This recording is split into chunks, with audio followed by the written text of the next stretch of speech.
arrive.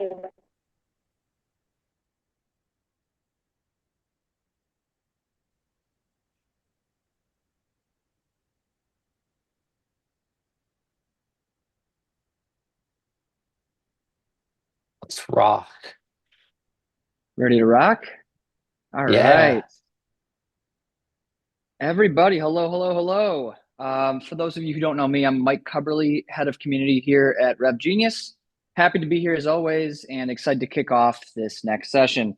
Welcome to Find Your Next Customer, the future of AI-driven audience building. And we're joined today by Daniel Sachs and Jared Robin and Fivos. I'm going to add their LinkedIn's here down below, but I'm really excited to kick this thing off and let's hear about reshaping audience targeting and growth strategy.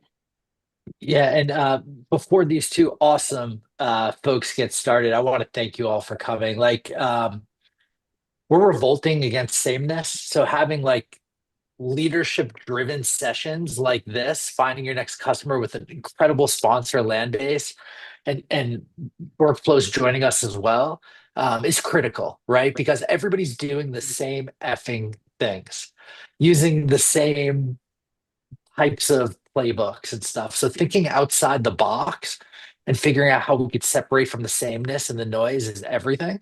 Um, Quick housekeeping before we get started. To encourage interaction, we've made this like a very easy to raise your hand and speak platform.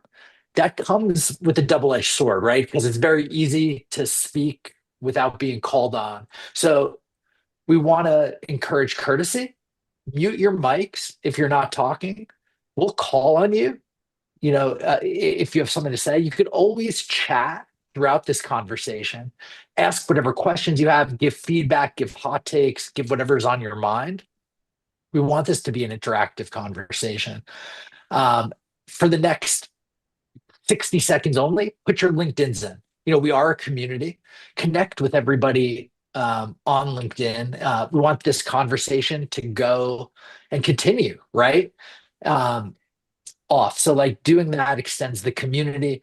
And I just have a really quick icebreaker and seeing some of the people come in. I'm almost laughing in my head at what they're going to pick for this, but depending on the room I'm in, I'll get different answers. And I'm dropping something into the chat now. So what level are you at in leveraging AI in your outbound campaigns? Is it one, not at all? You're still doing the old thing, using the old sequencing tools, et cetera. Two, a little for messaging. We're playing around with some tools or maybe using like a ChatGPT or something to test it for messaging. Three, maybe you're building some workflows. And then four, you're building fully advanced systems integrating all. So take a second and do that. I'm going to pass it to Daniel, founder of Lambase, and Vivos, founder of Workflows, to take it from here. Thank you all for being here. It means the world. Thanks, Jared. I'm revved up, and thanks so much to you and your team for bringing this amazing community together. So at this session, we're going to talk about how we can help you find your next customer and really layering in agentic AI to your workflows to be able to target the most relevant audience so you can grow your business seamlessly. I'm Daniel Sachs. I previously co-founded AppDirect, a unicorn and company approaching $1 billion in revenue. We help businesses with B2B commerce, so selling technology. And really, I started Landbase with a direct experience of frustration around my go-to-market. It was very difficult to be able to seamlessly reach out to who we wanted to and execute everything across the sales and marketing stack. So we're here to help you find your next customer with precision targeting for your go-to-market. And I'm going to pass it over to our partner, Vivos. Thank you, Daniel, for bringing me on, and thank you, Jared, for having me. So quick introduction from my side. I was a partner at Cold IQ. We worked there with more than 200 companies to automate their outbound strategy, tested more than 250 AI tools, and now I started Workflows.io. Our mission here is to become the #1 services software for GTM provider, and Landbase is one of our partners. What we've seen generally, and the reason why we started Workflows, is because most work at companies lives in people's heads and dies when they leave and cannot be scaled. So I believe the future is structuring knowledge work with living code and productizing AI workflows with that humans are already building. Amazing. So we're going to kick it off by speaking to some of the biggest challenges that you're facing. We have a question in the prompt that we can engage as well for you to make this interactive. But what we've found really over the years is that it's really difficult to define the right audience. And many businesses, as they're starting, talk about product market fit and your ideal customer profile. That's not just a one-time exercise. It's something that you always have to think about. To expand, you need to identify what's the right adjacent market. To make sure that you have strong retention, you can analyze your past customers and look at traits to be able to target new people who are likely to be successful. But today, the experience to do that is very broken and fragmented and frustrating and slow and expensive. We hear this time and time again. And on one hand, you want to be able to find out who to target. In the past, it might have been the phone book, or it might have been going door to door. It might have been seeing people at events. Today, there actually is a great influx of data from data providers like ZoomInfo or Apollo or 6sense or others. Or you can do a lot of manual research online or offline. But one of the big challenges that we all face is the audience are restricted. You have to spend a lot of time manually filtering. It takes your team a lot of effort and a lot of cost to understand who your TAM is and what the list is of contacts to go after. The other thing is that there's just so much data and noise. So going back pre-AI, one of the big challenges that we saw is that in order to get your numbers up, you would just spray and pray. So what you do is just kind of market to people who are relevant. But that's completely broken. In the world of a lot of AI slop and challenges around the ability to precisely target people, if you have a broad go-to-market, that can impact deliverability. It can impact your team being very inefficient. So what you want to do is have very tight lifts that are much more likely to get delivered and make sure that you're focused on the right thing. The other thing is we want to make sure that organizations have this right data and expertise. Part of that could be looking at AI native solutions, but more often than not, we see partnering with a partner like Workflows and Fivos can be a great way to understand the digital transformation that you need to undertake in order to go AI native, and that's really critical. So what we want to do in this era is be able to rapidly iterate around precisely targeting who you want to reach out to and getting that list. And what we're seeing here is that there's a combo of key issues. One, definitely audience targeting and qualification, research being another one, and content messaging. So it's interesting that they're pretty much even. What my observation is, and I can share this in some best practices as we engage, is that to be really good at a campaign, you need to target the right customer, which requires research. You then need to identify the right channel to reach them, and you need to write the right message. And that's very important. The other thing that we found that's almost just as important is having digital credibility. So when you do outreach, people know who you are, they can look you up, and you're trusted. So if you are trying to identify who you should go after, really the first step is to identify your addressable market. And once you do that, you can then identify exactly the list that you want to go after in that audience. And you likely want to prioritize that list. But if that list is inefficient, inaccurate, or it's not complete, your team can be wasting so much time.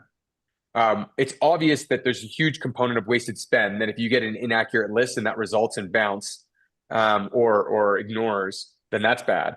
But even below that, you really want to optimize for your selling team's time. And oftentimes, so much of your team is actually spending time on activity that's non-sales related. They're just doing manual research, toggling between tools, looking up things, internal reporting. A lot of that can be automated. And you want to really automate that operations. The other thing is you can boost your conversions by having a very accurate list that's targeted, because you can target more precise messaging to be relevant. And finally, we don't want to underplay the reputational damage of sending a cheesy message or the wrong message to the wrong audience, because that's going to hamper your reputation. So what do we do about it? I'm going to turn it over to Phoebos to speak to the workflows that can fix these problems. Thanks, Daniel. So I know this is a bit tough to read, so maybe we'll send it over later. But I want to talk about generally the automated outbound use case. There's still a lot of value in manual outreach, especially for tier one accounts, and cold calling is still very important. But I want to talk about how we approach setting up these, how we set up the automated use case, because there's a lot of tasks that generally humans do that can be completely eliminated.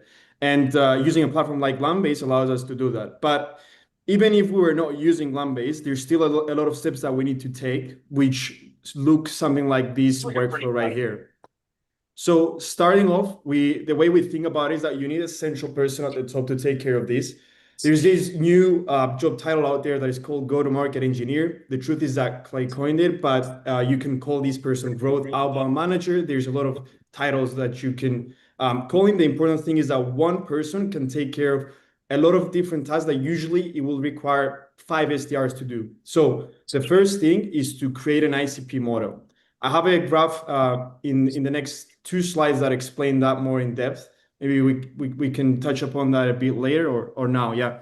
So yeah, if you go there, Daniel, thank you. So the way we create an ICP model, and this really depends on which stage your company is at right now. So if you have data, then we always start with the CRM. So we want to analyze the closed one, export all deals and understand who are the highest paid clients, interview account executives and CSMs. From there, we want to find firmographic data and technographic data and create an ICP report.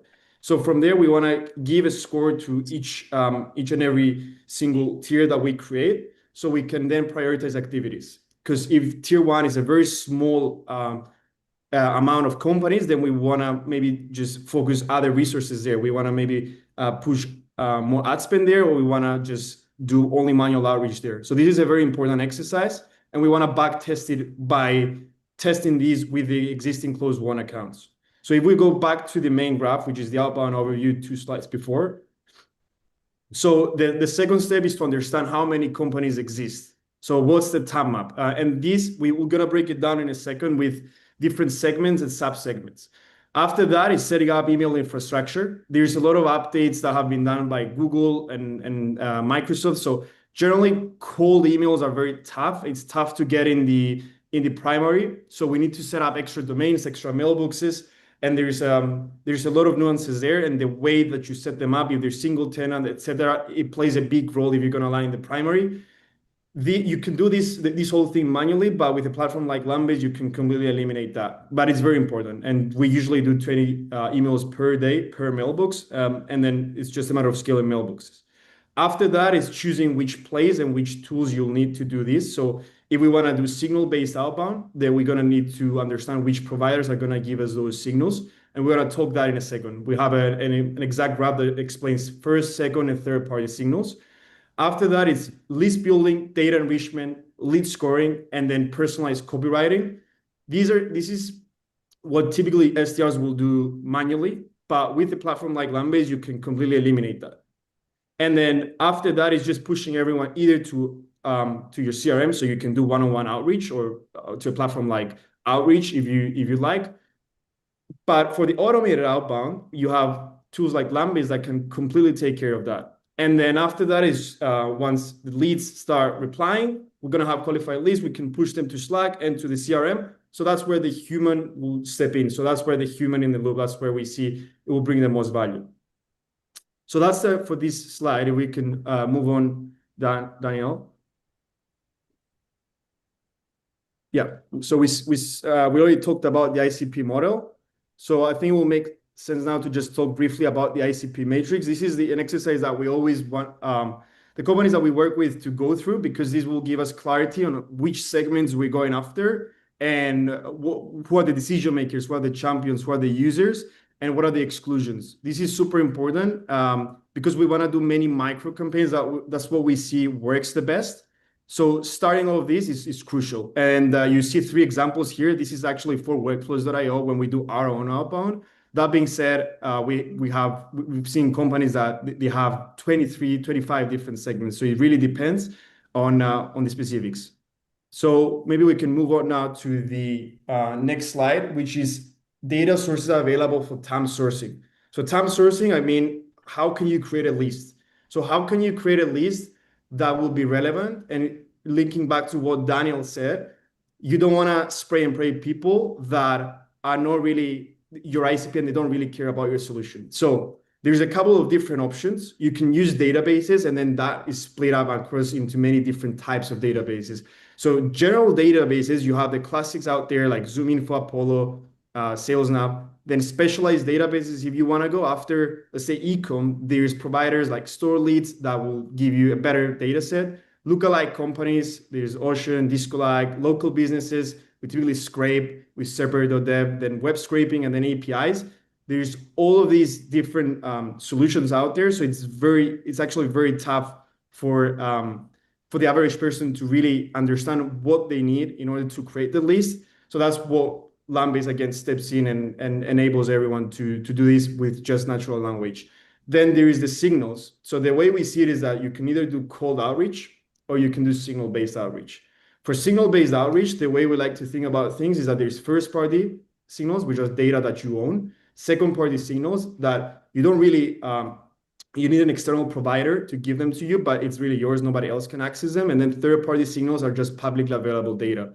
So you can see a couple of these options here. The important thing is to stack them. So instead of just using one of them, you use multiple of them. So you can create multiple plays, and all of these can be done automatically at scale.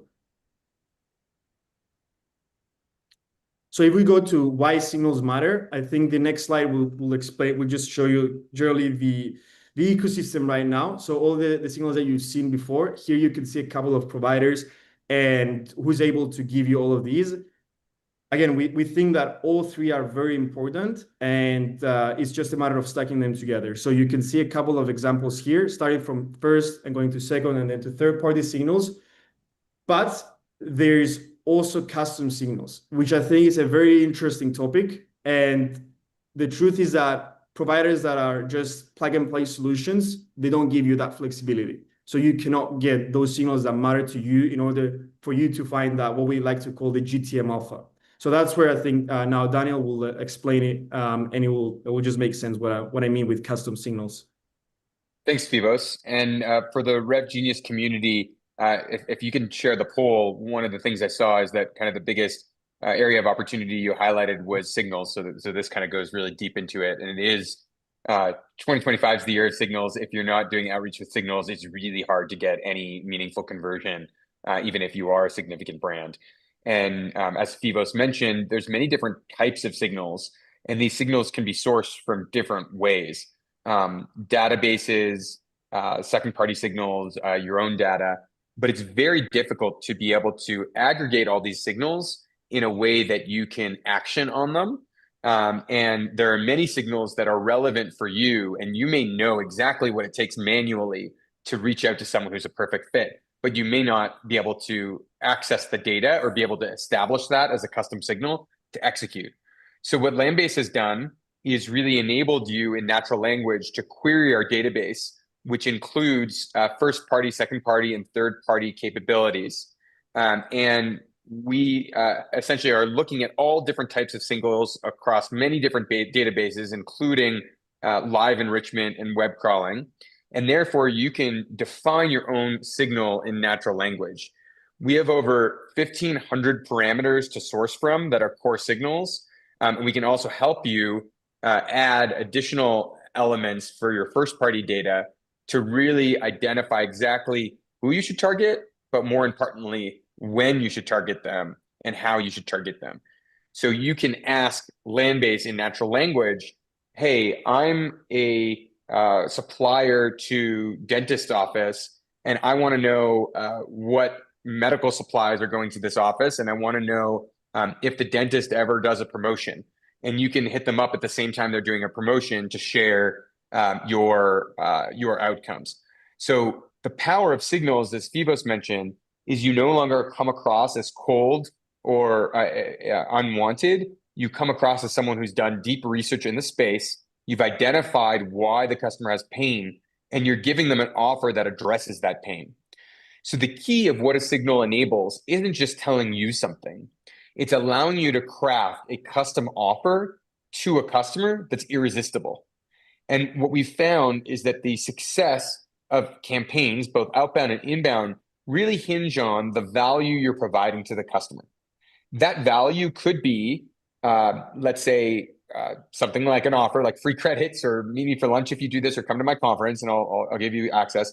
But it could be sharing thought leadership, or a lead magnet, or an analyst report, or letting them know, for example, if there's an insurer in Arkansas and there's a flood, helping equip them to understand how they can help their customers in real time based on this content.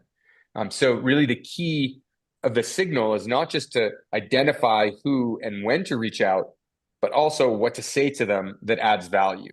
And that's going to really enable you to grow in new ways. So just to recap some of the themes we discussed, and then I would definitely love to open up to the audience to make this interactive. But really what we've seen is the key elements to building an amazing list are first the mapping. So identify the biggest amount possible. And historically, if you were filtering as a rep within a system in a UI, you're restricted to the 30 filters that they have. So there may be a restriction on how many you could do. You also wouldn't want to throw in adjacent industries because it could come up with a lot of like bad data or irrelevant customers. But what we help you do is to expand your TAM initially through adding keywords, industry tags, as many different things as you can. But then we also help you qualify that list to be able to verify that it's accurate for you. So for example, if you just filtered, hey, I want to research dentists, there's actually maybe no industry filter for dentists. So you need to pull them into a category of dentists, doctors, and orthodontists or something. But let's say you really want to be focused on orthodontists in a certain region that have a certain profile. You can both expand the map and then contract it so you have a really accurate list that's all encompassing. Phoebos quickly mentioned lookalike searches, which is the idea of telling us who your customer is. Based on that, we can identify who are other customers, and that often expands the pool 20%, 30%, 50%, sometimes 2 or 3x what you would have by just doing a standard industry filter. The next really advanced area that we're working on is agentic search. So traditionally, if you're searching through a database, it is very difficult to query a vast amount of information. Google obviously did that very well with searching what's on the internet to index, but now with LLMs and the AI labs, we can use reasoning or intelligence to search for data. So what Landbase's AI lab has pioneered, which is patent pending, is the ability to search across mass databases with custom queries to be able to get really deep research and accuracy on what you're looking for. As Phoebos mentioned, the idea of combining private data with your data with other advanced data can really give you much more precise signals and warmth. And then ultimately putting this into an agentic flow, or as Phoebos talked about, workflows. Ultimately, what we also want to do is that in order to unlock the most value for you, instead of being restricted to just filters, what we've done is built our whole natural language interface in a way that you can query a database. So you can just talk to it in natural language like you would ChatGPT, but it has access to all this private data and your data to kind of surface up the perfect next customer. So really what we enable you to do is to query a database, search for your TAM, expand that TAM, qualify it, and then really execute these agentic workflows in natural language. So definitely would encourage you, and I'm excited to share a promotion to give you all a sample leads. At the same time, an alternative is to work with someone like Phoebos, who has access to all these solutions and who is the pioneering GTM engineer who can set you up with the right workflow to achieve what you need. So with that, definitely want to spend the time going into some questions. I'll turn it over to Jared to prompt us. Yeah, so Tom George, want to bring you on the stage. Devil's advocate with two issues involving signals. Tom, you there? Yeah, you're forcing me to Sorry. come Yeah, this is how we make it interactive. I apologize. Yeah, there you go.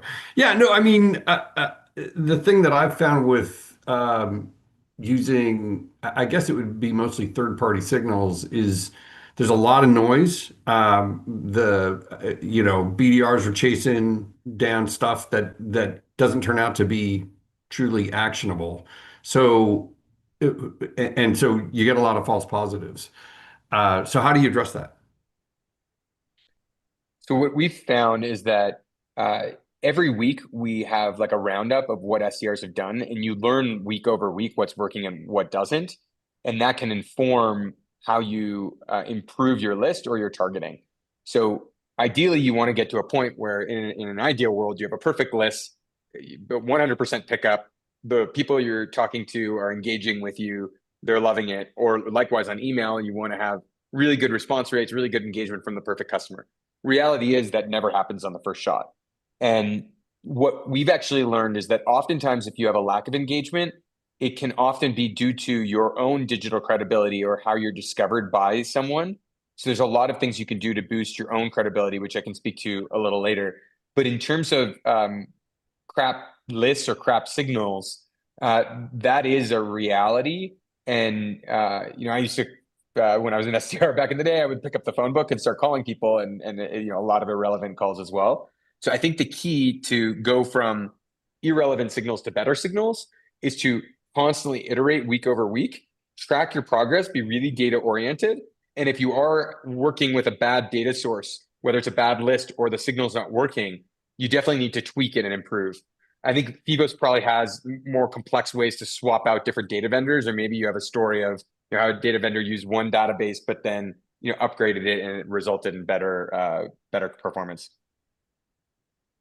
I have a question. So like we all have, or maybe all the reps of everybody's teams that they work with here might have 1,000 accounts, right? And maybe 10,000 in a crazy time. And those 10,000 could all be qualified, but they're not all ready to buy this quarter, right? Like, or certainly not this month. So when you say ICP, are you serving up, like, for lack of a better phrase, the perfect ICP of that 1,000? Like, these are the 100 you should focus on, and then um, I don't disagree with Tom. Like, I look at signals as like triggers. They're triggers that are widely available, right? Like hiring, whatever, whatever. Even before all of the tools were out there, it was almost a joke when the funding announcement happens.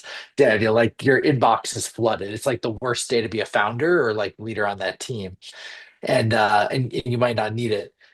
Are there other nuances, and this is like a data thing, where you have a little more predictability or different signals stacked on each other that show a higher likelihood? And does that influence that, in my wording, perfect ICP, so to speak? Got it. So On every GTM team could buy land base, but you're only selling to 100 because they're the most ready this quarter. Yeah, definitely on the signal side, if a signal gets saturated, just like if a channel gets saturated, then it's very hard to break out from the noise. So funding was kind of probably the first signal. I've lived that firsthand, where you get an Totally. influx of things. So that creates noise. That means that signal is probably less important. So I think that for your business, you may know intuitively, hey, like when I was at AppDirect, I was looking at telecom execs that wanted to build app stores. And I had to do this manually. But what I found is that if the exec was speaking at a conference about how they're going to adopt cloud, or they're going to announce a big cloud initiative, that would be something very relevant for me to reach out. So I'd have to do that manually. But that could be, for example, something you could set up, which is telecom execs speaking at conferences talking about cloud. Now, that's probably not a signal that is just a generic one like job posting or hiring Totally. or growth. So I think one thing is like definitely leverage custom signals.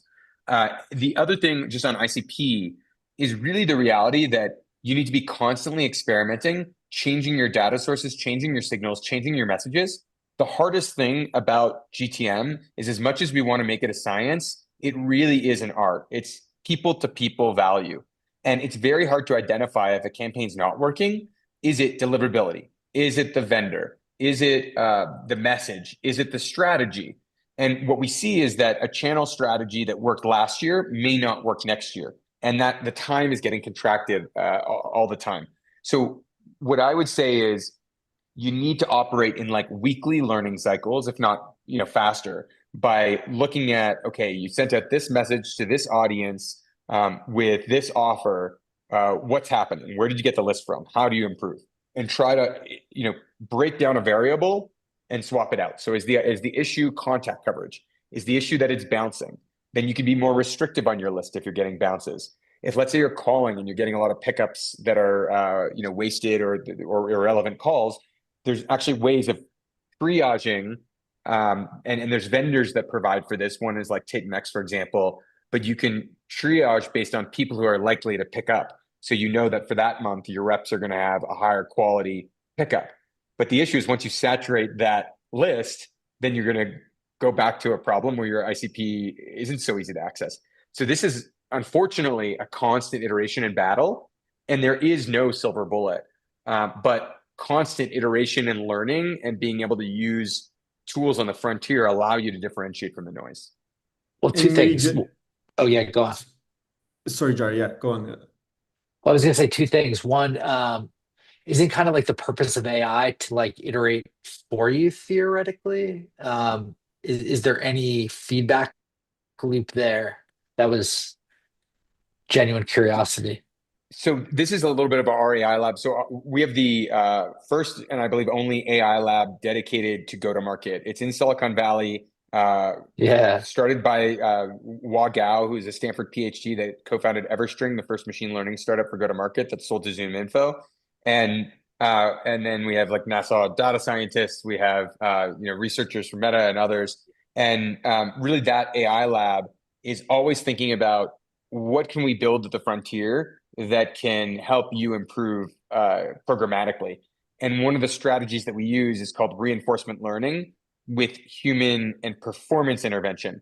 So not only do we train our models based on the human input saying, I like this, I don't like this, but we also train them based on performance outcomes. So we've trained our models in over 50 million campaigns.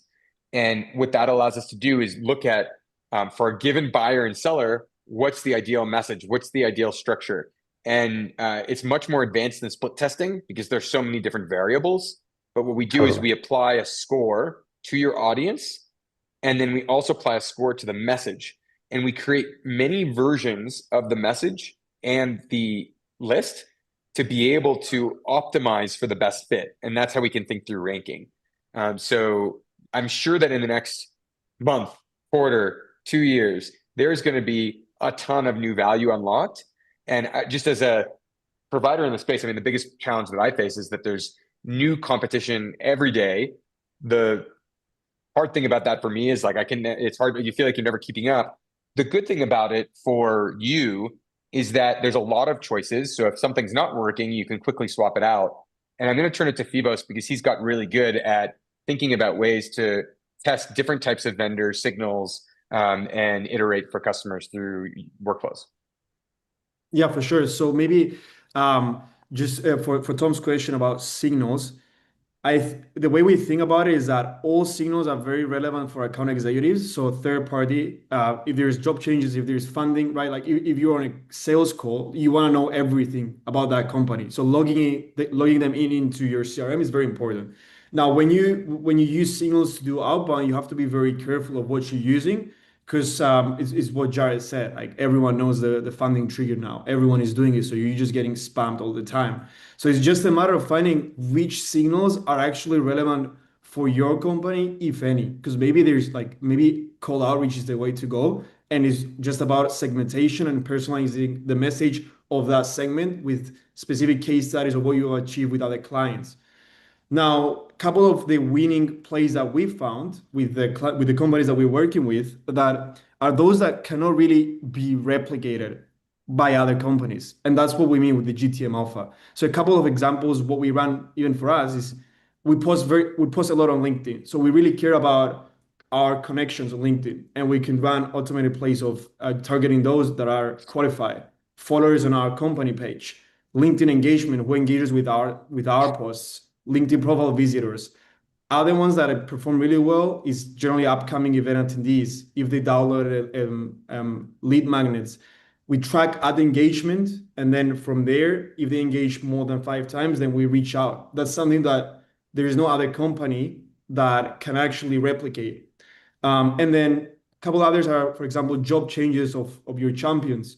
If someone leaves from a company that you're already working on with then nobody else can replicate that play because they don't know your clientele. And there's many, many more. So we have a huge library of plays that we typically run.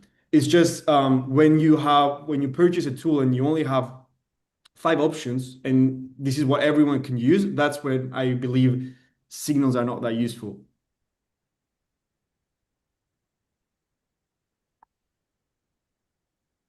Looks like being bringing in a devil's advocate question here from Chris Denoya. I won't call you on the screen, but I think this is great because um, we're at a time where we're a year past or 2 years past the signals launch and the craze. So like putting this in, I've yet to see a company that's used these solutions with waterfall enrichment that shared success stories with ROI receipts. Show the pipeline with CAC, for even back. Top of funnel increases are meaningless if the overall conversion rate and close rate goes down. Chris, did you want to unpack that? Yeah, I mean there's a lot of what I see is a lot of, and we just had the Apollo conference here, and Clay's conference was in San Francisco, and all of them are here. It's really easy to use these tools, find companies, find people, and look like you have this great top of funnel. Like look at all the look at the new funnel that we have, right? But does it convert? Does it close? Does it hit the bottom line? And is it worth the cost? Because this waterfall enrichment is really expensive. So I just haven't seen anybody show the receipts and share it. And I ask for it on LinkedIn all the time. And I've talked to, even in the Rev Genius, all the time. I've talked to over 100 CROs in the last 4 months. No one has receipts. What do you mean by receipts? Showing an ROI, showing how much did this cost, how much did it improve my top of funnel, how did it impact my marketing acquisition cost and my CAC cost or a sale. Definitely, like total cost of ownership analysis could help the industry.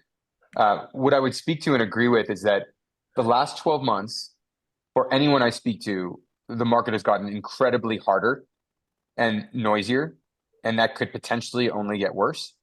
So I'm not trying to say that we shouldn't look at TCO. I think we should. So if anyone wants to put up and share case studies, that's great.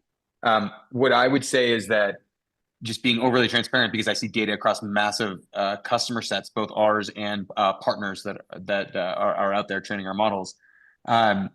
This year was just like an insane decrease in conversions and other things. So if you didn't use signals, if you didn't adopt some of these technologies, and you were just doing it the old way, either manual or hold, spray and pray, you maybe would have, especially on the spray and pray side, you maybe would have had like no results, whereas 2 years ago you might have had 4% conversion rates. Yeah, so I do think that.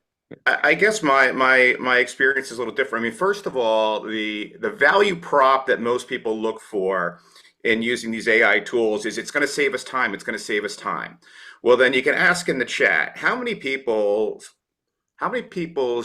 capacity for their reps is over 100% right now? Like their pipeline is so full, they don't have enough time. And the answer for most of them is 0. Most pipelines are operating at 50, 60% right now. You're probably happy if that's the case, and you want to get it up to 80, 90. So time is not a problem right now. They have a couple extra hours in the day, unless they're following up on 1,000 leads that are generated that are, to Tom's point, are unqualified or a little garbage or a little misdirectional and stuff like that. What's lost, I think, in some of these tools is leveraging some of the AI stuff, which can do better, to help get warm introductions. And that's what the signals, I think, should be. The number one feature that I would love to see one of these tools is very few people are leveraging like the LinkedIn Sales Navigator teams and showing who on your team or who on your network could be the warm intro for that. I'm just not, and that's what I get almost all my leads from, which is finding out and mining that warm intro. And I can spend way more time doing it manually, but get way more results in terms of actual calls booked by doing it manually. And I think AI can help do that, but that's not what it's being used for right now. Yeah, we see data across different campaign strategies, and Yeah. something that works for one company may not for another. We had Mhm. a firm in San Diego. They were a commercial gardening firm, so they do commercial landscaping, and they traditionally got all their business from referrals from let's say realtors or other people that would have signal in the market or know people, and they actually did different types of campaigns, so specifically calling based on signals.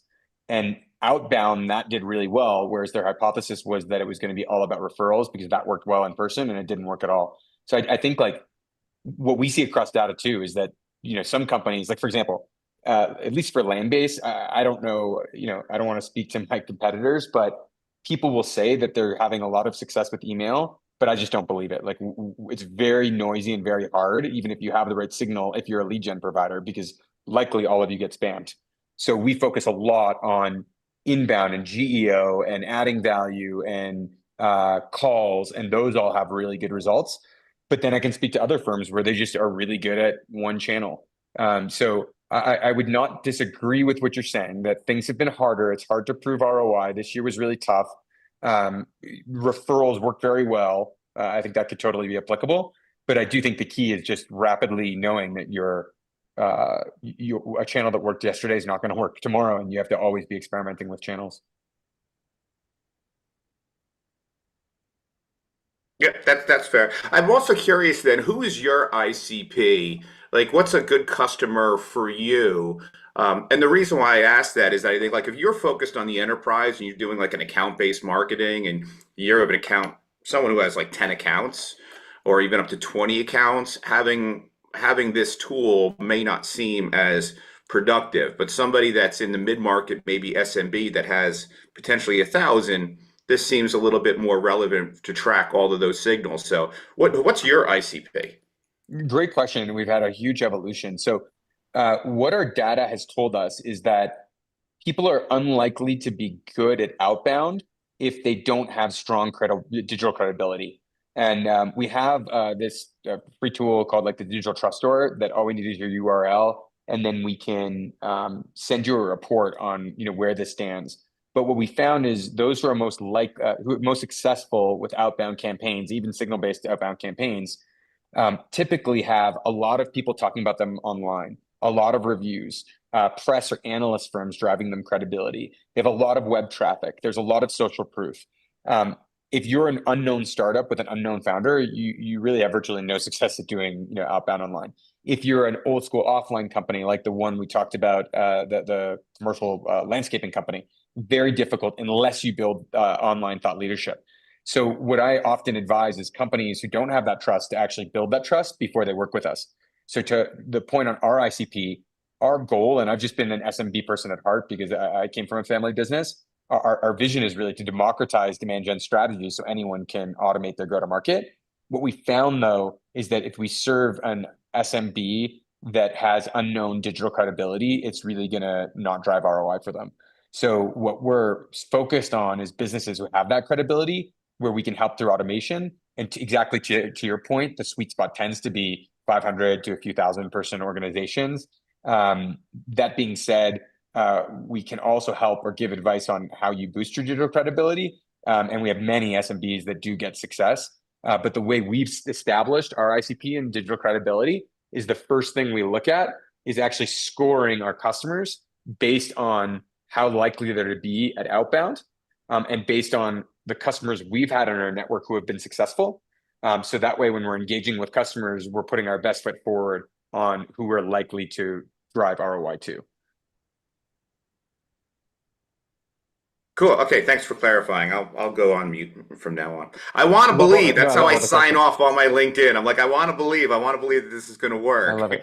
But I'm still the reality, looking and there's, I actually empathize and agree because the few things I'll say is that other than like rapid experimentation of finding what works, it really is hard, and you fail most of the time. You fail. One of the things that I like to talk about is like I've been attempting to be a LinkedIn influencer, and all these other, people in my category have LinkedIn posts about how they, did something and it went up and to the right, and then they get a lot of LinkedIn followers for it. And I'm sometimes skeptical because we could try very similar strategies and like literally nothing. So the strategies that are working for us are differentiated. It's channel partners, it's GEO, it really has been strong. And then it's using land base to get signals and custom ones to then do outbound calling. But I think that different people, different companies are good at different channels, and that's where experimentation comes in. And I haven't seen it where like all I see is people who've been successful, they failed 90% of the time to get to the 10%. And if you try one vendor once and fail, you're gonna fail. You have to iterate and experiment. Navneen?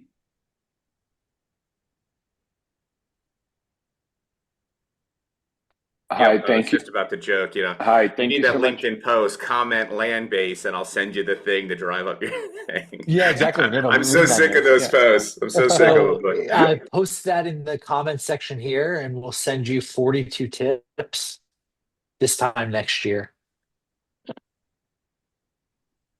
Thank you. This Naveen? is a super stimulating discussion. Daniel, I'm super curious to know, because in our pursuit of identifying signals, there's so much noise right there, right? I'm very curious to know, in this process of rapid experimentation, how do you prioritize? What are you measuring against, right? Like, do you have a North Star, for example, is the number of meetings, is my rep, are my reps booking, right? I don't know, I'm curious. And then if you want to hit a particular success, a particular measurement, how do you go about tweaking the various levers in a rapid experimentation methodology, right? So I'm just very curious to know, because this is a battle that, this is the scenario that I face all the time. Curious to hear your thoughts and others. Thank you. Yeah. So first off, and I said this briefly, but great question, is that we fail like 90+% of our campaigns. So the key is to be experimenting, but experimenting with spray and pay tactics is just net bad. So the key is, how do you get more niche? How do you identify value? And that's where the signals come in. So I think if you're going after like the funding signal, you guys gave the example, and it's just like this generic signal that everyone goes after, it's probably not going to work. So you have to be very creative. And the way I often think about how I can help people think through signals is, forget like online, forget digital, forget databases, but just describe your ideal customer and describe what state they would need to be in to buy from you and to trust you. And that will probably guide you to say, okay, if it's commercial real estate, we want to know that they have grown a lot of employees, but that's not enough. They might need to have a head of real estate or a CFO recently hired. And we may want to even find like how long they've been in their past building and where you hit capacity. So like a realtor would know this, and they would do research offline to do this. But there are ways to identify proxy signals from any of these things. So one of the things we found is that the first signal idea you have, if it's just one signal, probably not going to work. If it's a combination of signals, it's probably pretty interesting. Some of the ideas for signals, actually, there's no data online, but you can find a proxy signal.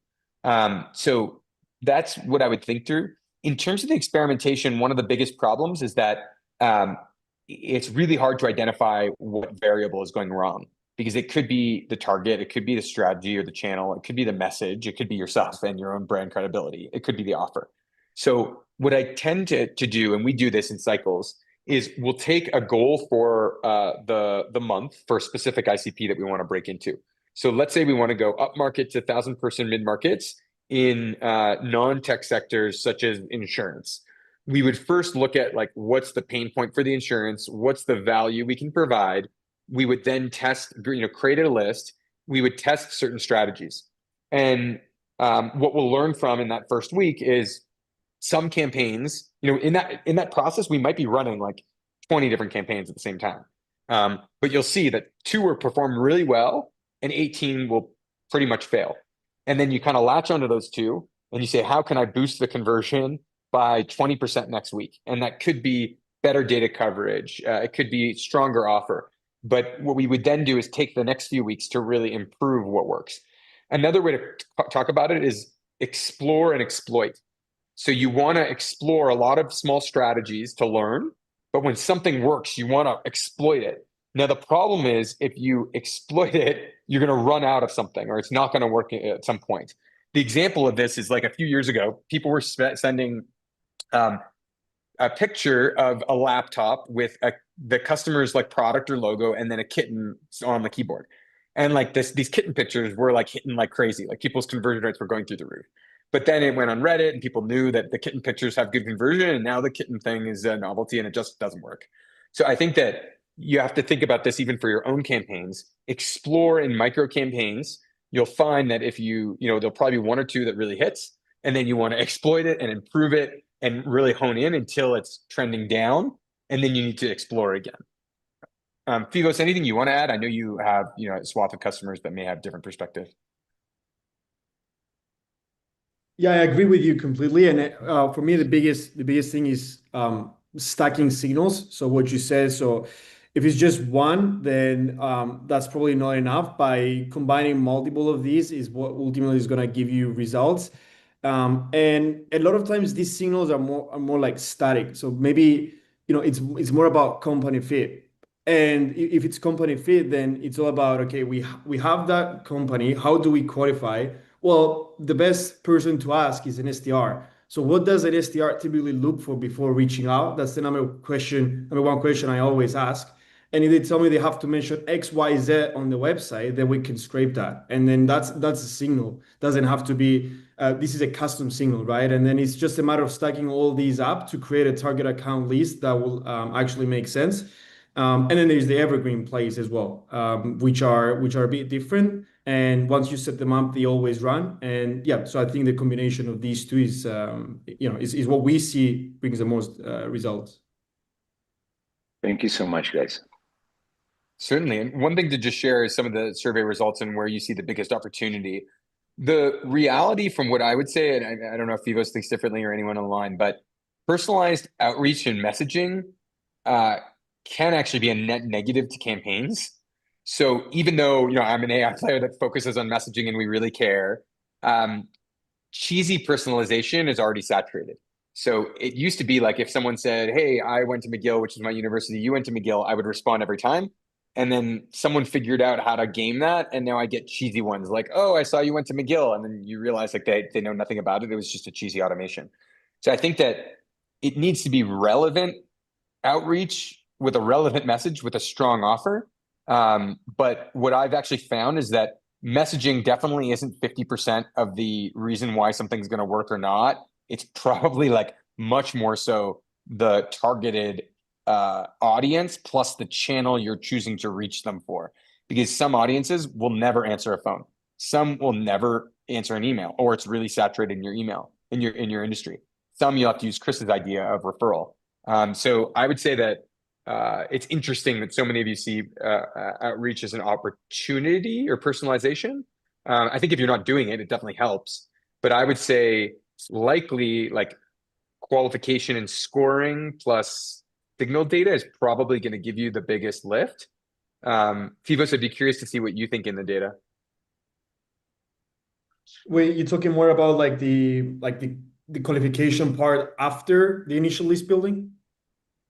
Yeah, I'm just trying to see like from the data that we've seen, if you let's say used to do cold outbound with a template and then you switch it to AI personalization, sometimes it could be a net worse if you're still going after the wrong audience, or it's you're not thinking about signals. So what we've like, even though I'm an advocate of it, like we found that just prompting AI for messaging and letting it run loose, which is a lot of what the AI SDRs do, it actually is not the biggest variable in the success of a campaign. It can actually hurt you sometimes more than help you. Not to say don't do it. It's just, I wouldn't say like here, I don't know if you can see the poll on screen, but it looks like 50% of people said the biggest opportunity for AI in their go-to-market strategy is personalizing outreach and messaging. And I would say it's intuitive to think that way. That's actually where we started. But my learnings from looking at a shit ton of data is that actually weighs very little. Like relevant outreach with a strong offer matters. But if you're going after the wrong audience, or your list is shitty and it's going to bounce or go through spam, it's going to be really shitty. So you probably need to think about better targeting, more relevant signals, organizing that list, and then messaging matters. Yeah, exactly. So just to add something on that, when we first started doing outbound, when ChatGPT came out, personalization was really, really important, and it worked. So if you personalize something that you saw off the website, or if they done X, Y, Z, it worked because people were not used to it. The truth is that people have caught up to it. So that's why we like this personalized, like people can smell the brackets where you put the brackets, and then you're using AI and automation to fill those up. So that's not what we believe in. We still believe in personalization, but not with these, not this kind of personalization. The way we think about it is that your list is the message. So, for example, one of our clients was targeting specifically only management SaaS companies in the UK specifically. So management SaaS is very niche, right? It's very hard to find. So there's a lot of qualification that needs to happen, and then we needed to go even more niche, and it was split up into different segments. So let's say if you're a gym management SaaS company, like there's no chance that if you just go, let's say on Zoom Info or Apollo, and you type that in, you're gonna find accurate results. So that's why most people fail, because it's very tough to get to that target account list and then launch a micro campaign. So by just launching that micro campaign, targeting that specific niche, we had a great case study that we linked into the message, and we were able to, with just a very, very few amount of companies, generate way more responses and leads than we will be able to if we just spray and pray at everyone. I know we're coming up on time. The one reflection I want to share is, for the skeptics, you have reason to be skeptical. There's so much noise, and if you're late to adopt something, it's already saturated and it's not going to work. So what I would say is the key is assuming you're going to rapidly experiment, you're going to fail most of the time. But what is going to get you to succeed is something that's actually hard to achieve. And that's why those that are rev geniuses are probably performing better than ones that are novices. So I would definitely say that if you are overwhelmed by all this, work with someone like Phivos, because he can help guide you. And I even think like the wealth of knowledge like they have is insane. And there's no way one company can have this, because you'll know, oh, waterfall vendors, try this, try that, try that. And it really is a GTM engineering skill set. But I really have been grateful for all the questions and feedback, and feel free to reach out to me anytime. Our team's going to follow up with a free lead list with you, so you guys can specify what you want, and we'll get back sample lead lists. And we want a feedback loop with you, Chris, and like others like you, like putting this to the test. There's that's going to help make the product better and help make everyone better, right? Because there is a winning solution to be had here, and Landbase has done a tremendous job in creating a really easy to use product to get us there. But thank you, Landbase. Thank you, Workflows. Like, this has been a really engaging conversation, and I'm so happy that there was some like devil's advocacy here, because this is what people are thinking, right? This is what people are living. So to just be that's what engages a real conversation, and that's how we could find the actual solution, because we're all here together. So thank you for that. How can we get in touch with Landbase, Daniel? You can reach out to me, Daniel@landbase.com, but we'll also follow up with the lead list questions. Incredible. Thank you. This has been an incredible section today. At the end, we're going to post a QR code for like a feedback loop, so we can understand how we're doing with this whole Revolt conference, and get some more insights that we could share for what our community is actually thinking. Thank you, Daniel. Thank you, Phivos. Thank you all for being here. You guys are all the best.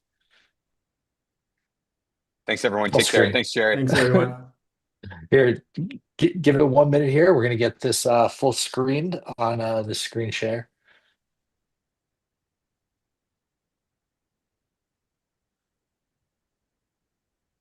Or you can just do it like that.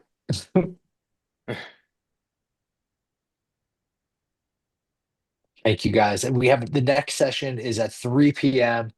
What an action-packed day.